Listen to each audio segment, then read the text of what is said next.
मैं कुछ अच्छा पहन रहा हूँ तो पहले भगवान को याद करूँगा, मैंने अच्छी गाड़ी ली है मैं पहले भगवान को दूंगा।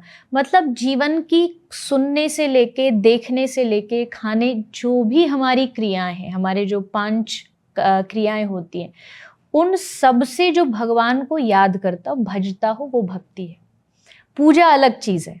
पूजा कर्म कांड के अनुसार जो विधि है, जो विधान है, मैं हमेशा कहती हूँ पूजा करने के लिए तो 2 रुपए में भी पूजा हो सकती है, लेकिन भजन करने के लिए या भगवान से प्रेम करने के लिए पूरा जीवन लगाना पड़ता है, क्योंकि वो सस्ती चीज़ नहीं, क्योंकि वहाँ मन का मामला है। वो एक्सटर्नल नहीं है कि आप बाजार से कुछ ले आए, दे दिया भगवान को, भगवान खुश हो गए। वहाँ आपको मन से जुड़ना पड़ता है। तो भक्ति से मेरा मतलब है कि मुझे इस बात का एहसास हो कि मैं जो कर रहा हूँ ये उसके लिए। एक दिन ऐसा आएगा जब ये मटीरियलिस्टिक जो दुनिया है, इसको छोड़ के मुझे एक जगह जाना है, आगे की तैयारी है। मतलब अपना जो हमारा फ्यूचर लोग प्लानिंग करते हैं, लेकिन हम फ्यूचर में सोचते हैं बस मृत्यु से पहले पहले वाला जो जीवन है ये फ्यूचर प्लानिंग। पर भक्ति क्या है? मृत्यु के बाद और मृत्यु के पहले दोनों का प्लान जो होता वो भक्ति होती। और जैसा कि हम सब जानते हैं कि अगर किसी से पूछा जाए, जैसे युधिष्ठिर से यक्ष ने पूछा था जी कि जीवन का सबसे बड़ा सत्य क्या है, तो युधिष्ठिर ने एक शब्द बोला था, मृत्यु। मृत्यु। अब हम थोड़ी बात मृत्यु की कर लेते हैं। मृत्यु हम सबकी होनी है, हम हर किसी की होनी है। आपने कहा मृत्यु के बाद मिलेगा। कईयों को तो शायद मुझे लगता है ना डिसिप्लिन में रखने के लिए बात बोली जाती है कि मृत्यु के बाद होगा ऐसा, ये मिलेगा, नर्क मिलेगा, स्वर्ग मिलेगा। ये स्वर्ग और नर्क आपके अकॉर्डिंग क्या है? क्या ये इसी धरती पर है या इस धरती के परे की बात है? दोनों चीज़ है। आपने कर्म अच्छी नहीं की, आपको उसका भुगतान या भुगतना पड़ता है। आप जब एक होटल में जाते हो, रेस्टोरेंट में जाते हो, तो आपको पे करना पड़ेगा एट एनी कॉस्ट। आपने जो खाया है आपको उसको बिल देना पड़ेगा, चुकाना पड़ेगा। वो इस दुनिया में भी होता है। लेकिन कर्म का जो सर्कल है ना, जो श्री कृष्ण ने भगवत गीता में 18 अध्याय में यही सिखाया है। तब जाके जब कृष्ण समझा रहे, तब 18वें अध्याय में अर्जुन कह रहा कि हाँ अब मेरी जो संशय है वो खत्म हो गई। तो कर्म को समझना इतना आसान नहीं है। जैसे बहुत सारे लोग कहेंगे कि ये नरक स्वर्ग जो होता है ना, ये डराने के लिए है। लेकिन मैं उन्हीं लोगों से पूछती हूँ कि हम जिस देश में रहते हैं, उस देश का अपना एक संविधान होता है। यहाँ एक कॉन्स्टिट्यूशन बनाया गया है, कुछ लॉज बनाए हैं, कुछ रूल्स हैं। अगर आप उन रूल्स को तोड़ते हो तो उसके अगेंस्ट आपके लिए एक दंड होता है। इतनी धारा है, ये जेल है, ये इतना, आपको इतने दिन जेल में रहना पड़ेगा। तो अगर एक राष्ट्र जो है, एक देश जो है, अगर वो बिना कॉन्स्टिट्यूशन नहीं चल सकता, तो इतना बड़ा जो नेचर है इसमें भी कोई ना कोई तो संविधान होगा, कोई ना कोई दंड व्यवस्था होगी।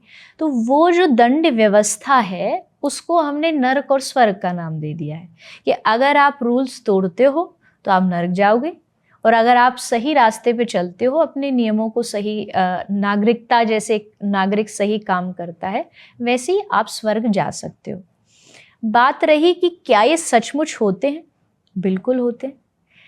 अगर हम अपने शास्त्रों की बात करें, श्रीमद् भागवत की मैं प्रवक्ता हूँ। भागवत में स्पेशली 28 प्रकार के नरकों का वर्णन है, स्वर्ग का वर्णन है। गरुड़ पुराण पूरा जो है वो इसी उससे दिया गया है कि आप कैसे, जीवन के बाद क्या होता है। पर दिक्कत क्या है कि जब हमें इन चीज़ों को सुनाया जाता, बताया जाता, तो हम उन पे फोकस नहीं करते। जैसे आज भी भारत में परंपरा है, किसी की मृत्यु होती है तो घर में गरुड़ पुराण का पाठ होता है, लेकिन उसको कोई ध्यान से नहीं सुनता। सब आराम से पीछे बैठे सोए होते हैं, अकेले पंडित जी गला फाड़ फाड़ के वो मंत्र बोलते रहते हैं, क्योंकि उनको लगता है कि जो गया ये टेम्परेरी, मैं तो परमानेंट हूँ, मेरा तो ये कुछ होना जाना नहीं।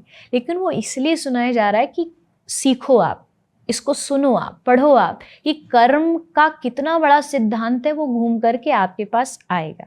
तो मुझे लगता है कि इसमें कभी भी, और खास के आज के यूथ को कभी नहीं सोचना चाहिए कि ये बनी बनाई बातें। ये दंड व्यवस्था है, जैसे एक देश की होती है, जैसे एक राज्य की होती है, वैसे प्रकृति की दंड व्यवस्था का नाम नर्क और स्वर्ग दिया आपने। चित्रलेखा जी, कहीं कुछ ऐसा मेंशन है कि जब इंसान की मृत्यु हो रही होती है उसमें क्या होता है? क्या यमराज बैल पे बैठकर, सॉरी, भैंसे पे बैठकर आते हैं? जी। ऐसा कुछ होता है? ये डिपेंड करता है कि आपके कर्म कैसे हैं। हम भागवत जी में एक कथा सुनाते हैं, अजामिल चरित्र। तो अजामिल चरित्र में उसने कभी जीवन में कोई अच्छा काम अब थोड़ा नहीं डिटेल में किया था। सुनाएंगे कथा? अजामिल एक ब्राह्मण थे, कान्यकुब्ज ब्राह्मण थे। तो अजामिल ब्राह्मण पहले बहुत पवित्र थे, पांडित्य था, विद्वता थी, बहुत शास्त्र पढ़े थे।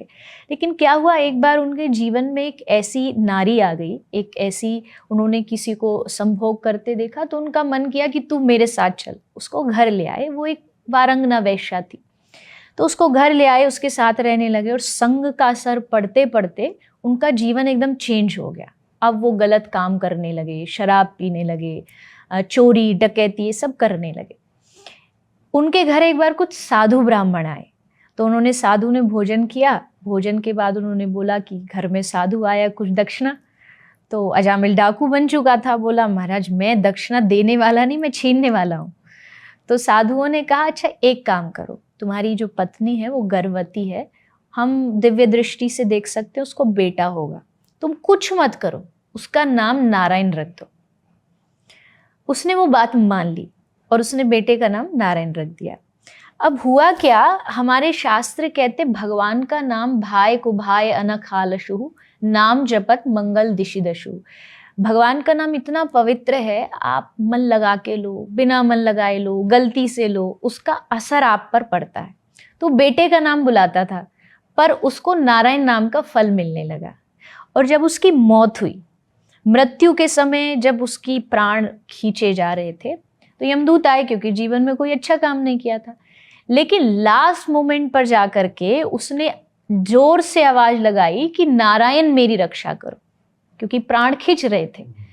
तो उसी समय एग्जैक्ट दूसरी जगह विष्णुदूत आ गए और विष्णुदूतों ने कहा कि कोई व्यक्ति अगर अपने अंतिम समय में नारायण नाम ले रहा है तो नरक तो नहीं जाएगा, ये कन्फर्म है, क्योंकि उसने नारायण का नाम लिया। तो फिर उन दोनों में वहां बहस हुई। बहुत अच्छा प्रसंग है ये। उसमें विष्णुदूत बताते हैं, यमदूत बताते हैं कि किस किस को नरक नहीं लाया जा सकता है। जो भगवान का नाम कभी जीवन में एक बार लेता हो उसको नरक नहीं लाया जा सकता। तो वो सारा यमदूतों को बताया जाता है। तब वो यमदूत और विष्णुदूत दोनों अजामिल को छोड़ के चले गए और उसको एक चांस दिया कि अब तू अच्छे से भजन कर और भगवान को प्राप्त कर। तो अजामिल की कथा से मुझे लगता है ये बात समझ आती है कि मृत्यु होती है तो कर्मों के अनुसार डिसाइड किया जाता है कि यमदूत आएंगे या भगवान के दूत आएंगे। सारा जो मृत्यु और जन्म से जो जुड़ा जो चक्र है ना, मैं हमेशा कहती हूँ जन्म मृत्यु, ये जीवन के 2 पेज भगवान लिख चुके हैं ऑलरेडी, लेकिन इसके बीच के जो सारे पेजेस हैं ना वो खाली है, वो हमें भरने। जन्म लाभ हानि मरण, यश अपवश विधि हाथ, ये सब भगवान के हाथ में, जन्म मृत्यु हानि लाभ। लेकिन उस जन्म मृत्यु के बीच में मुझे क्या करना है वो हमारी मृत्यु भी डिसाइड